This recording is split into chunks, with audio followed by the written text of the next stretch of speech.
Hello दोस्तों, आज हम लोग इस लेक्चर में पार्ट 19 जिसमें पाठगत प्रश्न पृष्ठ संख्या 232 के हैं। तो पहला प्रश्न, किसी चालक का प्रतिरोध किन कारकों पर निर्भर करता है?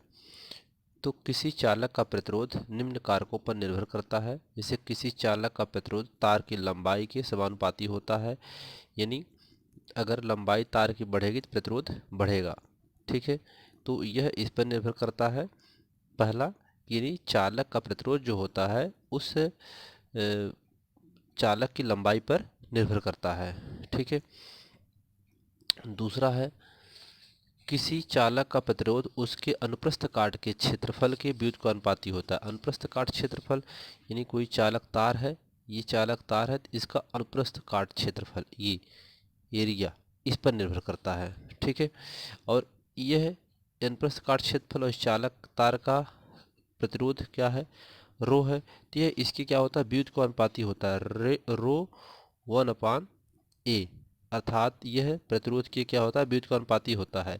यानी आप क्षेत्रफल बढ़ाएंगे तो प्रतिरोध कम होगा, क्षेत्रफल बढ़ाएंगे तो प्रतिरोध कम होगा, और क्षेत्रफल घटाएंगे तो प्रतिरोध ज़्यादा होगा। यानी इसके उल्टा होता है। ठीक है। तो यह क्या होता है? किसी चालक का प्रतिरोध उसके अनुप्रस्थ काट के क्षेत्रफल के व्युत्क्रमानुपाती होता है। ठीक है। तीसरा, किसी चालक का प्रतिरोध उस चालक के पदार्थ की प्रकृति पर निर्भर करता है। उस चालक की प्रकृति कैसी है? जैसे आर बराबर सूत्र हम लोग जानते हैं, रो यल अपान ए होता है। ठीक है। अब इसमें से हम रो निकालेंगे तो क्या हो जाएगा? रो इज इक्वल टू क्या हो जाएगा? आर ए अपान यल हो जाएगा। तो वह उसकी प्रकृति पर निर्भर करता है, रेजिस्टिविटी पर, प्रतिरोधकता पर निर्भर करता है चालक के, कि वह किस पदार्थ का मटेरियल है। ठीक है। अगला क्वेश्चन है इसमें, किसी पदार्थ के दो तारों में यदि एक पतला तथा दूसरा मोटा हो तो इनमें से किसमें से विद्युत धारा आसानी से प्रवाहित होगी, जबकि उन्हें समान विद्युत स्रोत से संयोजित किया जाता है, और क्यों? ठीक है। तो देखिए, मोटे तार में धारा आसानी से प्रवाहित होती है क्योंकि चालक का प्रतिरोध आर उसके अनुप्रस्थ काट के क्षेत्रफल के व्युत्क्रमानुपाती होता है। यानी क्षेत्रफल बढ़ेगा तो प्रतिरोध क्या होगा? घटेगा। ठीक है, उसकी व्युत्क्रमानुपाती में होता है, तो इसलिए उसमें मोटे तार में धारा क्या होती है? आसानी से प्रवाहित हो जाती है। क्षेत्रफल बढ़ाने पर प्रतिरोध घटने लगता है, तो मोटे तार में धारा आसानी से प्रवाहित हो जाती है, अर्थात क्षेत्रफल ज़्यादा होने पर प्रतिरोध कम हो जाता है। इसी कारण है, यही कारण, इसी कारण है कि यही यहाँ पर यही कारण है कि मोटे तार में विद्युत धारा आसानी से प्रवाहित हो जाती है। ठीक है। अगला क्वेश्चन है, तीसरा क्वेश्चन,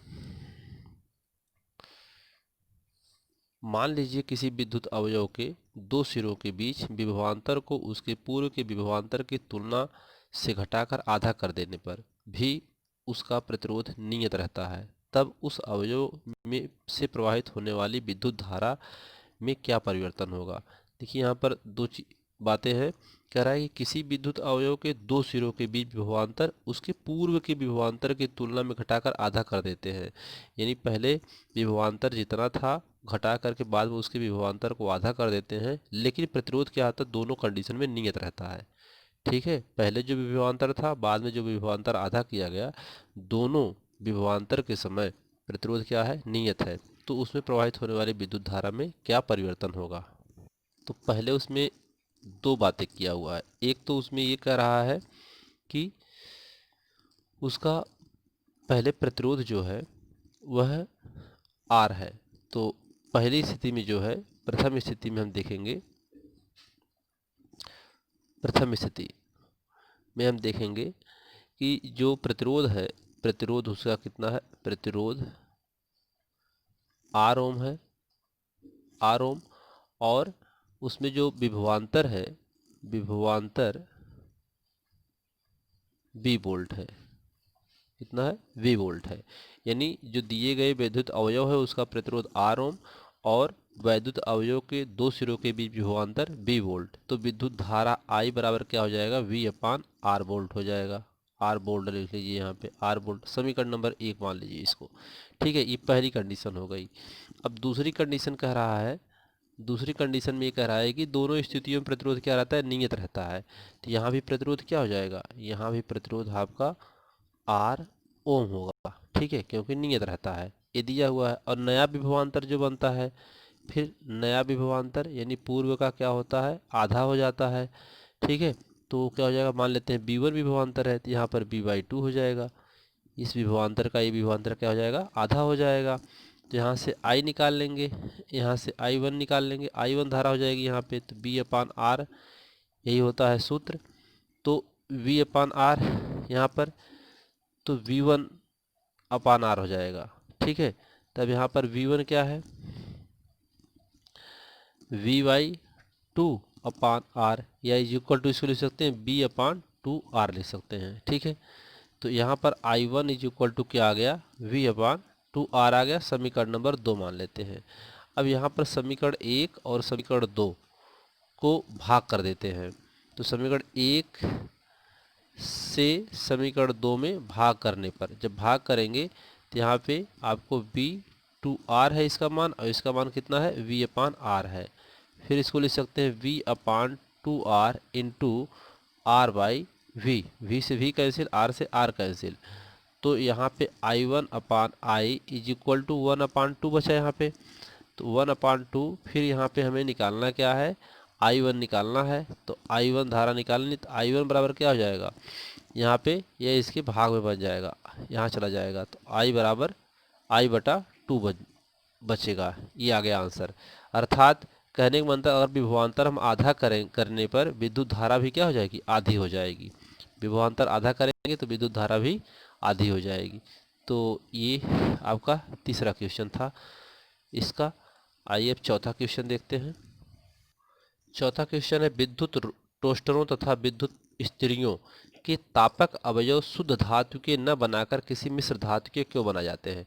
यानी जो स्त्री होती है या जो विद्युत टोस्टर होते हैं, इन सब को हम लोग मिश्र धातु से बनाते हैं, किसी प्योर धातु से नहीं बनाते हैं। ऐसा क्यों होता है, क्योंकि मिश्र धातुओं की प्रतिरोधकता अपनी अवयवी धातुओं की अपेक्षा अधिक होती है। यानी जो उसका मूल जो धातु होती है उसकी अपेक्षा इसकी प्रतिरोधकता क्या होती है, ज़्यादा हो जाती है, जिसके कारण मिश्र धातु का उच्च ताप पर उपचयन यानी दहन नहीं होता है, ठीक है। जब मिश्र धातु बन जाती है तो उसका दहन आसानी से नहीं हो पाता है, बहुत उच्च ताप तक जाता है, इसलिए मिश्र धातु का उपयोग तापन अवयव में किया जाता है, ठीक है। क्वेश्चन नंबर 5 देखते हैं।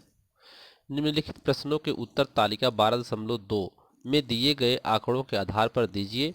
आयरन तथा मरकरी में कौन अच्छा विद्युत चालक है, कौन सा पदार्थ सर्वश्रेष्ठ चालक है, ठीक है। तो इसमें हमें क्या देखना है, पहले 12.2 सारणी देखनी है।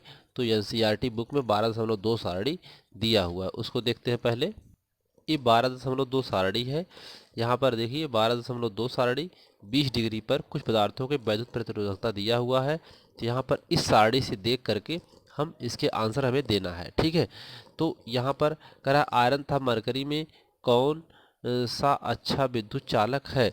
तो अच्छे चालकों की प्रतिरोधकता कम होती है तथा आयरन तथा मरकरी आयरन मरकरी से एक अच्छा चालक है। आयरन मरकरी से एक अच्छा चालक है। तो यहाँ आप देख सकते हैं आयरन कहाँ पर है, ये आप देखिए आयरन यहाँ पर है, और मरकरी कहाँ पर है, मरकरी ये है। तो आयरन इससे क्या होगा, अच्छा चालक होगा, क्योंकि इसकी प्रतिरोधकता क्या है, इसकी अपेक्षा यहाँ पे इसकी प्रतिरोधकता कम है, इसलिए यह जो है अच्छा चालक है। तो यहाँ पे लिखा है ना, अच्छे चालकों की प्रतिरोधकता कम होती है, तो उसकी आयरन की प्रतिरोधकता आप देख सकते हैं क्या है, कम है प्रतिरोध इसका, और इसका प्रतिरोध ज़्यादा है, इसलिए यह अच्छा चालक होगा, ठीक है। अब अगला कह रहा है यहाँ पे कि कौन सा पदार्थ सर्वश्रेष्ठ चालक है। तो तालिका के आधार पर सिल्वर, यहाँ देखिए तालिका के आधार पर सिल्वर Ag एक सर्वश्रेष्ठ चालक है, क्योंकि तालिका में सबसे ऊपर है। ये तालिका में ऊपर है, इसलिए ये सबसे अच्छा चालक होगा, क्योंकि इसकी प्रतिरोधकता क्या है, कम है। तो ये आपके 232 पेज नंबर के क्वेश्चन के आंसर थे। आगे आपको 237 नंबर के जो क्वेश्चन हैं उनके आंसर बताए जाएंगे। तब तक के लिए धन्यवाद।